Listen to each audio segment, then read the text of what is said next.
Thank you, John. Hello again.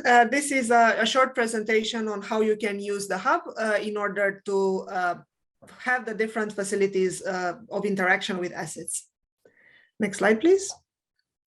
So what is, first of all, the motivation for having assets on the hub? Well, there is too much knowledge, evidence, and experience around integrated care available, and most of it is low relevance. So when a region decides to conduct a maturity assessment, they may identify areas that need improvement, and it is useful to be able to gain information about how to improve by interacting with a curated collection of assets that are meaningful to the community of users. This is what the hub is supporting. Assets in the hub are linked to the dimensions and to the ratings of the Scirocco tool. And the hub supports several important functionalities on assets, in particular, adding and editing assets, searching and identifying assets that are potentially useful for improving a region's healthcare maturity, then adding to or editing collections, sharing collections, and capturing the experience or reviewing assets. Next slide, please. Okay, I'm going to demonstrate through a series of screenshots the different functionalities. First of all, in order to add assets, one can go to the menu item Assets from the Knowledge Management Hub, and then you can click on Create Assets under Managing Assets. Next slide. This takes you to the Adding Assets page, which is the page containing the form where you can add all of the information for a new asset. So you can decide what type of asset it is from a drop-down. You can indicate the maturity readiness level that that asset is describing for each of the dimensions. By the way, maturity readiness levels roughly correspond to our ratings for each of the dimensions. You can indicate a title for the asset. You can select authors, a year of publication, the language, the region. You can set some keywords, a brief summary, as well as provide the URL for the asset. And then you can click Save Asset. Next slide. Okay, then if you want to further edit an asset that you have added before, you can again go to Assets and My Assets as before. And then you see your list of assets. So in this case, I had added an asset entitled Integrated Care Pathways. In order to edit it, I can click on the pencil icon. On the next slide, we will see that this opens the asset as it was in the Add Asset page, only that this time you have the form filled in and you can edit and save again. In order to search, identify, and add to collections, first of all, I'm going to introduce again the motivation for this. So searching is about filtering the assets on the Knowledge Hub so that we can find potentially useful assets. For example, I may have performed a healthcare, a maturity assessment, integrated care maturity assessment for a healthcare system. I realized that there is a need to improve this maturity on the first two dimensions, readiness to change and structure and governance. In the current consensus assessment, we may have ended up with ratings of 1 and 0 respectively for these two dimensions. So we may want to find assets that should be describing ways of increasing these ratings or maturity readiness levels as they are also called. So I may want to search assets which have maturity readiness levels of at least 1 for the first dimension and any rating above 0 for the second dimension. A note, 0 is the first rating, so it doesn't mean there is no maturity. It means that it is simply the first level of maturity on the scale of 0 to 5. Moreover, I may want to search assets published in certain years when I know that there were examples of innovation in these dimensions. Once I identify potentially useful assets, I may furthermore want to add them to a collection, which thus gathers all the potentially useful assets for this problem, and I can later keep adding to this collection, reviewing assets in it, and share with colleagues. Next slide, please. Okay, so how can one search, identify assets, and add them to a collection? There are several options. if you go to assets again, you will see on the left-hand side, we have several buttons corresponding to several types of search. You can have an advanced search, which includes numerous search filters, roughly corresponding to all of the fields that we have provided when adding an asset. So we could advanced search for our own assessments that we had created as an originator. For other assessments that were shared with us, but were not originated by us.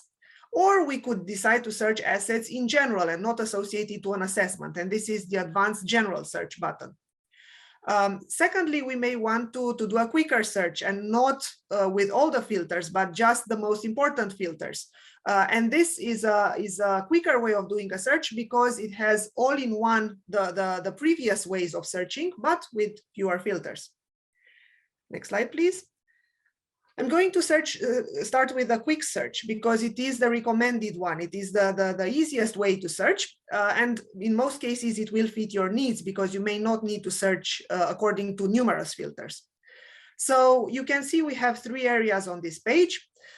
First of all, on the left-hand side, you can introduce the different filters you want to search and click search assets. On the second part, you can see the search results. And then third part, you can see the collection that you are creating.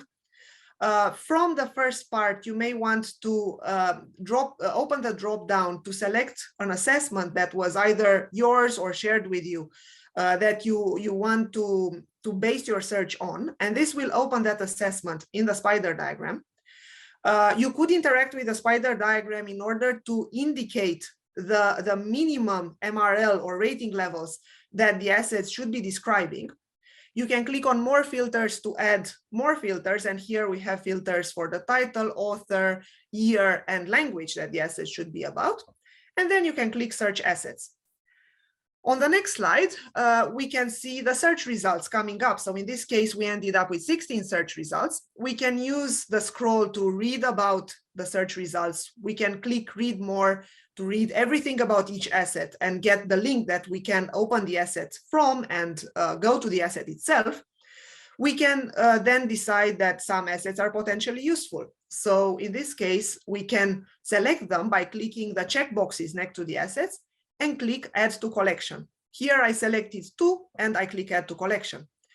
As I had not selected a collection, I'm told that I need to provide a name for a new collection or click cancel and select a pre-existing collection that I want to add to. In this case, I decided to go with a new collection. So I added the name BC1, Basque Country 1, and I clicked submit. On the next slide, I can see the 2 assets having been added to the collection on the right panel. And I can furthermore decide that maybe later, as I go through adding to this collection, maybe I decide that some of them are not that useful. So I could select them and click remove from collection if I want to remove from collection. Next slide, please.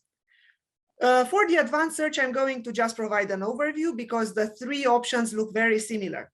Here, it's an advanced search for the Basque Country 4 assessment that I have opened.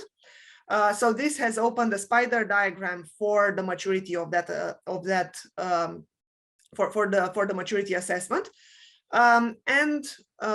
If I am to, for example, search for other assessments, open a search for other assessments, it would look the same. If I am to search in general, the spider diagram would simply be empty, but otherwise the page looks identical. So again, I can enter onto the spider diagram the maturity readiness levels or ratings that I want the assets to correspond to at minimum. Now on the middle panel, I can see more filters. So I can, for example, also say what type of asset should it be, what regions it should be about, what language it should be using, what terms should it have in the description, and so on. And scrolling down, I can click on search asset. And on the next slide, we will see that we get again the results, and we can pick the results and click add to collection. And the process is otherwise the same. Next slide, please. Now, in order to edit an asset collection, once you have created it, you can again go to assets, and this time click my asset collection from under manage assets. And in the next slide, we will see that the asset collections are open. So all the asset collections that I had ever created are open. I can see my private ones as well as others that had been shared with me. And I can identify one which I want to edit. So in this case, I want to edit the Basque Country one. So I can click on the pencil icon next to it. On the next slide, I will see that the collection is open. I can decide to edit its name. I can add more assets. I can decide to remove any asset, or I can tick a checkbox to say that an asset has been used. On the next slide, we can see what we can do to share the asset collection. So again, we go to assets, my asset collections, just like before. And then for the same asset in this case, I decided to click on the people icon or share icon. This takes me to the share asset collections page where I can enter email addresses of people I want to share the asset with and click share. And this will make them all, in this case, editors. I can later decide to unshare with them as well if I prefer. Next slide. Finally, capturing experience and reviewing assets. Again, I would like to motivate it. So let's take two examples. Suppose we have found an asset that reviews implementation plans for feasibility, and we have found on a current implementation plan an asset that is particularly strong on some aspects, but really weak on others, like resourcing issues. So we may want to record the strengths and weaknesses of that asset. Another example is that we may have innovative practice assets, and some of them may help us actually improve on the maturity dimension of interests. So we may want to record how they have helped us. So to this end, the Hub has the capacity to help through two functionalities. First of all, it allows us to add ratings for assets, and secondly, comments related to assets, where we can add aspects of use, strengths and weaknesses, and evidence of improvements in maturity that have resulted from the adoption of that asset. Looking at how this looks, and when we are in the edit collection page, we can click on rate asset. And on the next slide, this takes us to a pop-up where we can select a rating between 1 and 5 for that asset and click submit. On the next slide, we can see that we can also click comment instead. And finally, on the next slide, we have a comment box where we can enter our comments as well as see previous comments that had been added on that asset and click submit as before. That was my presentation. Very quick run through how the asset functionality can be used on the Hub. Thank you very much.